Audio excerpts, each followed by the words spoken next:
I think at the end of the day, I really just missed my friends. Yeah, check this out.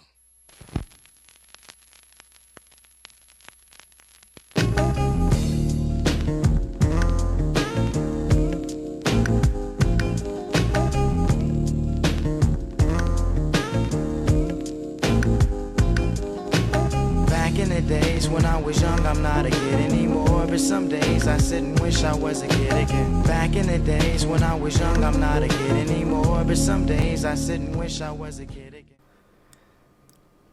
These are my two best friends, Christian and Alan. And in September of 2021, we will mark down our 20th year of knowing each other, marking 2 full decades of friendship. The last time the three of us were together like this, it was almost 6 years ago when we graduated high school. This reunion of sorts was long overdue, as we have each grown individually and our lives have changed dramatically. This video will explore the ups and downs of a 20-year friendship and where we were, where we are, and where we want to be. Alright, so when did we meet? In pre-K. Pre-K. When the realest nigga stood up in the room while everybody was napping. Everybody was napping. It was Facts. it's because we had anxiety. You know, I got a story about pre-K. Alright. I got a story about Chris, though. Well, it's not really about Chris, it's about me. But remember we used to go to Pershing Field for like class trips or whatever, and we used to go play in the playground? The fucking field days. and shit. Yeah. That shit was I remember when we would walk there, Chris was at the front of the line. Because I think you were the shortest, probably. Or Yeah, I maybe, definitely was. we rotated or something I like said, that. nigga, I definitely was. But I I remember grew up in this- high school. This one day, you were at the front of the line, and you was just going off. You knew hella shit. You were mad smart. You were talking about the moss on the rocks and shit. And the teacher was just praising you. And I remember I was sitting all the way at the back of the line, hating. I was like, this motherfucker, That bro. nigga a bitch. I hate him. How you hate? It's your homie. Now we weren't homies yet. Tito was looking at him like, yo, I know he bitch made. I remember fucking. Yeah. You were the fat kid in the corner eating the animal crackers. He wasn't messing with you yet. No, I was minding my business. Alan, Exactly. Alan wasn't friends with nobody. Alan was kind of just Yeah. We wasn't that messing with Bolivian kid. you. Do you guys remember what grades we were in? What classes we were in together? Because we were in pre-K together. Pre-K. But then Was it kindergarten? I don't remember kindergarten too much. I'm pretty sure we were though. I was in Miss Carbone's Yup, class. yes, as was I. Yup, I was about to say Miss Carbone. I don't really remember anything about kindergarten. But she was short as her, hell. I but her. remember Andre was there too. She was the we best. We was all there. You were, right? I'm about to say, yo. Okay. I'm about to say Andre was there Yo, too. we was just the. What about first grade? Childhood We weren't in the same class dream. together. No, we First weren't, grade. we weren't. I had Miss Warnock. Yeah, I didn't have that. After laying out our history of school together like this, I realized that we were only ever in 2 classes together, pre-K and kindergarten. But when I think about it, most of my childhood memories were spent with these guys. We would meet up after school and go to one of our homes where we would help each other finish homework so we could spend the rest of the day having fun. What I realized was that even at a young age, we all made a conscious effort to hang out with each other, to remain friends. A mentality I wish the 3 of us had kept as we had gotten older. All right, so middle school we split up. Yeah. Chris went to a different school. I went to MS7. Yeah, what's up? I went to MS7 with you, but we were in different classes. We were never in the same class. I was still wilding though. You were on the first floor or the second floor? First floor. Yeah. You were there for it. No, I was on the first floor. You were first floor? Yeah, the first floor was the best floor. So middle school, we kind of went our own ways because I didn't see you at all in middle school, Yeah. except occasionally. Yeah. I mean, we hung out outside of school, but that was Yeah. pretty much it. Yeah, Actually, not even that often, because I was hanging out a lot with Chris. No, not even, right? Nah, I didn't see anybody. When a kid, middle school was different. Yeah, middle We school was all different. We all went separate ways. So we go to high school. I end up going to McNair, trash ass McNair. Where'd you go, Alan? County prep. County Prep. How's County Prep? County prep? Bro, literally It was county prep trash? was like Draki. I ended up like just becoming like a hood right over there. And it's mad funny because like from my first freshman to sophomore year, like I would never go to school, Mm-hmm. but like I show up So for fun. quizzes and shit. And then like, I swear to God, junior and senior year. This is where you could see how we began to grow apart. The separation led us down drastically different paths, and into different friend groups. While the friendship was still there, we no longer really talked anymore, just an occasional message or two. We went from seeing each other almost every day for the first 8 years to barely talking to one another for the following 7. It wasn't because we weren't friends anymore. We were all just finding our own way in the world. I didn't even know you were going there, right? We didn't know each No, other. we didn't even know. How did we find out? We just met up one day? No, I think your mom just called my mom. And they're like, creo que. That's funny because through all of this, our mom stayed in contact. Yeah, through all this, our mom, best friends. Yeah, they're still best friends. Yeah. So we went to the same college. Yeah. She was mad whack in college. I mean, for me it was. I had to get up out of there. I was having time at life. You were having time in your life. You saw me. That's it. Yeah. I think I would best describe Alan as a shy extrovert.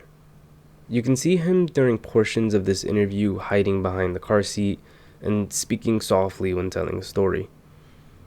However, in social situations, he thrives, having no issues meeting new people and making new friends. The kind of personality that would thrive in a college setting. While I was going through my own personal problems while at school, he was the only person in my life who knew how I was feeling at the time and actively remained around me to try and lift my spirit. Something I have come to greatly appreciate. This was the beginning of us picking up our friendship right where we left it. I hate this You're shit. really happy as fuck to be here, and I'm miserable as fuck to be here. Yo, I'm failing all my but classes. But I came to see you every night. And That's you true. can't say that. You That's can't say true. that. That's true. That's true. I came to see you every night. That's true. And We all grew up in each other's families, Yeah. right? Like your mom's my mom, his mom's my mom's your guys' mom. Yeah. Same shit. How is your relationship with your guys' family right now? Yeah. it's alright. That's just, does that mean? yeah. It's like I used to be, cause when we weren't talking and shit. Like whenever I was doing our shit in high school and shit, I'm not gonna lie, I was a fucking demon. I would be fighting a lot. I would be like, I told you I was skipping class all the time. So like the fact that like. What was your mom saying at the time? Man, she was just like, crying, dog. I always felt bad. But, like I just like, I don't know, troubled child, I guess. You feel me? Mm-hmm. So then like I'll just be doing my own thing. Like literally, she see me like come home sometimes like bloody knuckles, come home sometimes like mad money. Sometimes she just be like, yo, what the fuck is going on? What are you doing? They don't like see me as a little demon no more. You getting your life together? Yeah, they're just like, oh yeah, he made it. Yeah. A little bit. Chris? I don't really. I talk to my mom more now solely because she had the Rona. Yeah? Yeah, had the Rona? yeah, she had caught it. Is she good? In the beginning part, and Oh, shit like that. yeah. Yeah, first wave shit. Fucking so none of us like like at least my siblings shit. None of us talk to her at all. Like we don't like. I guess we don't really like her, so fucking we don't talk to her. Yeah. So I started talking to her solely because I was like, you know what, like. I don't want you just in case you, because niggas was like, her friends were getting it too. Like, it wasn't like she was infecting them or nothing like that. Mm-hmm. Her friends were getting it too, and some of her friends did die. So I didn't want her to feel like she was dying alone. Alright. Feel me? So that's the only reason I really talk to my mom now. She be sending me money now, like, I don't know why. But she fucking's like, yo, I'll send you $100. This is that. I'm like, all right, cool. You guys talking now? I talked to her, yeah, but the only reason I do talk to her is because that shit was happening, because I literally had that mentality. I knew this was going to be a touchy subject to discuss, and as you can see, they were a little bit uncomfortable to talk about it when I brought it up. There were even parts they asked me not to include after we finished recording. Now I know Alan will always maintain a close relationship with his mother, as she primarily raised him on her own with the help of her sister and brother. Christian, on the other hand, has a rocky relationship with his mom while being much closer with his dad. The most heartbreaking thing he shared with us was how he doesn't really talk to either of his siblings.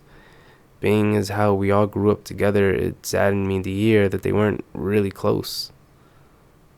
Unfortunately, there wasn't a lot of clips that could be used in this section at their request, but after hearing what they had to say, I understand and respect their wishes. From this point on, we shifted the conversation to talking about the future and their dreams. You think you're gonna stay here forever in Jersey City? Hell fucking no. Hell no. The plan is to get the fuck out. You have a place? Not really? mine whatsoever. No. Just anywhere but here at this point? At this point, yeah, but I mean, I can live here until that point though. You know what I mean? Yeah. I can't sit there and be like, yo, I'm in a rush to get there, because I don't want to rush to get there, but because I don't know where I want to go. I just understand that I want land. I want a home theater, because bro, one of my friends. I asked them to be honest here. No matter how ridiculous it might sound, I wanted them to say it out loud. I wanted them to tell me what they envisioned their future as. Christian's answer didn't surprise me much. He's always been the more laid-back one, just wanting to be on his own. His issue has always been his lack of motivation and drive to go after the things he wants. You feel me?